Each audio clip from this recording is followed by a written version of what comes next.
नमस्कार मित्रों, मैं आशुतोष आपके अपने YouTube चैनल एग्ज़ाम क्रैक में आप सभी का बहुत बहुत स्वागत करता हूं। जैसा कि आप जानते हैं बीपीएससी की श्रृंखला चल रही है, बीपीएससी शिक्षक भर्ती के लिए श्रृंखला चल रही है। उसी क्रम में आज हम बिहार स्पेशल कुछ थॉट्स लेके वन लाइनर के रूप में हाजिर हुए हैं, जिससे आप लोगों को अच्छे से आपको अच्छा सा कंटेंट्स मिलेगा जो आपके पेपर में बहुत अच्छा रोल अदा करेगा। आइए इस कंटेंट को समझने का प्रयास करते हैं। बात करते हैं बिहार राज्य की। राजधानी कौन सी है? पटना। वर्तमान स्वरूप कब हुआ? तो 1956 में सीमाओं में परिवर्तन कीजिए। वर्तमान बिहार कब बना? 15 नवंबर 2002 को विभाजन हुआ। छत्तीसगढ़ विभाजन हुआ। नामकरण की बात आती है। 12वीं शताब्दी के अंत में अंतोदनपुरी के समय में बौद्ध बिहारों की बहुसंख्यक के कारण इन्हें बिहार पड़ा, जो कालांतर में बिहार नाम से प्रचलित है। महत्व क्या है? भगवान बुद्ध के 24वें तीर्थंकरों, ऋषि मुनियों तथा अनेकों प्रमुख व्यक्तियों की कर्मभूमि और जन्मभूमि के लिए महत्वपूर्ण योगदान है। बहुत इंपॉर्टेंट है। आप जानते होंगे यहाँ पर महावीर स्वामी का जन्म वगैरह बहुत ज़्यादा इंपॉर्टेंट थाट्स यहाँ निकल के आता है। अब आती भौगोलिक स्थिति की बात करते हैं बिहार की। तो बिहार 24 अंश 20 मिनट 10 सेकंड उत्तरी अक्षांश से 27 अंश 33 सेकंड उत्तरी अक्षांश तक फैला हुआ है, जबकि 83 अंश 19 मिनट 10 सेकंड पूर्व से 88 अंश 17 मिनट पूर्व की देशांतर तक फैला हुआ है। इसका विस्तार कितना है? उत्तर से दक्षिण की तरफ कितना किलोमीटर है? तो उत्तर से दक्षिण किलोमीटर 362 किलोमीटर, जैसे पूर्व से पश्चिम की ओर चौड़ा है 483 किलोमीटर। इसकी सीमा किस किस देश से, राज्यों से या देश से लगती है? उत्तर में हिमालय से, नेपाल से लगती है, और दक्षिण में झारखंड से, पूर्व में पश्चिम बंगाल से, और पश्चिम में उत्तर प्रदेश से लगती है।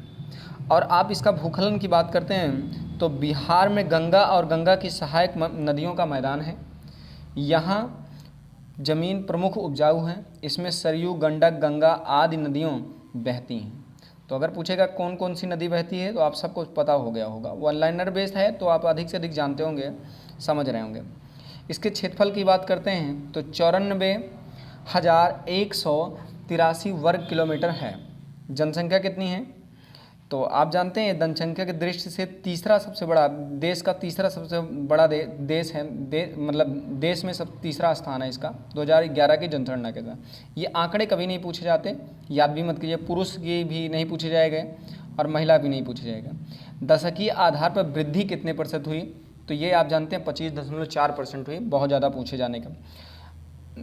0 से 6 वर्ष तक की आयु की बात करेंगे, इतना होगा। बालक बालिकाओं की ये सारी चीज़ें नहीं पूछी जाएंगी, और ये आंकड़े कभी नहीं पूछे जाते। ये पूछा जा सकता है लिंगानुपात कितना है, मतलब 1000 पुरुष में 935 महिलाएं हैं।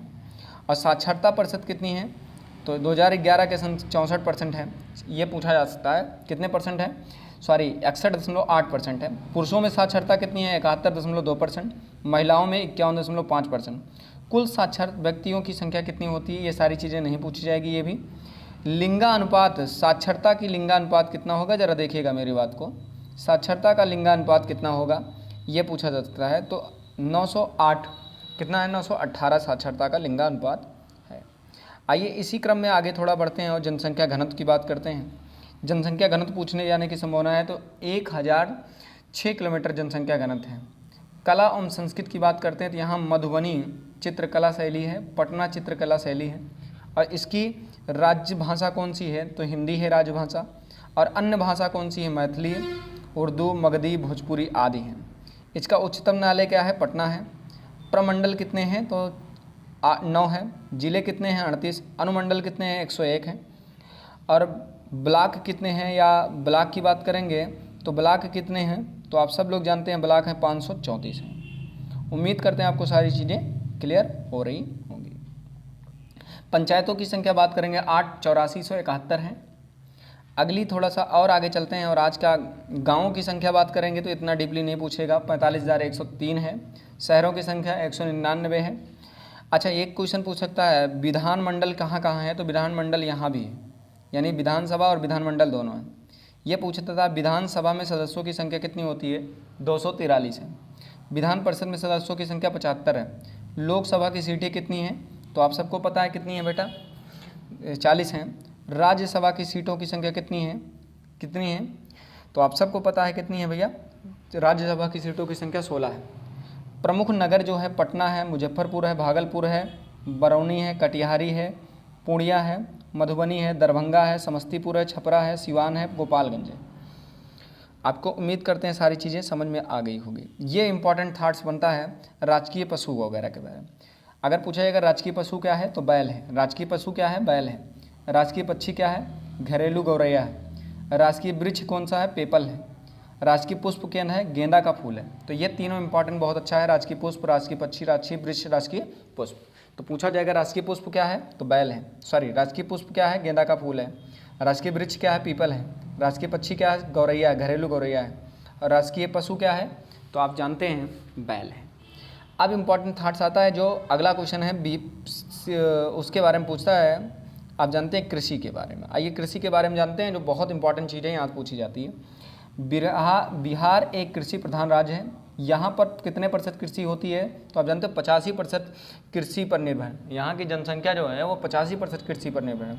यहाँ के 80 से अधिक कृषि योग्य भूमि पर खाद्यान्न पैदा होता है। 80 से 80% जो कृषि है वहाँ पर भूमि क्या पैदा होता है, भूमि कृषि की जाती है।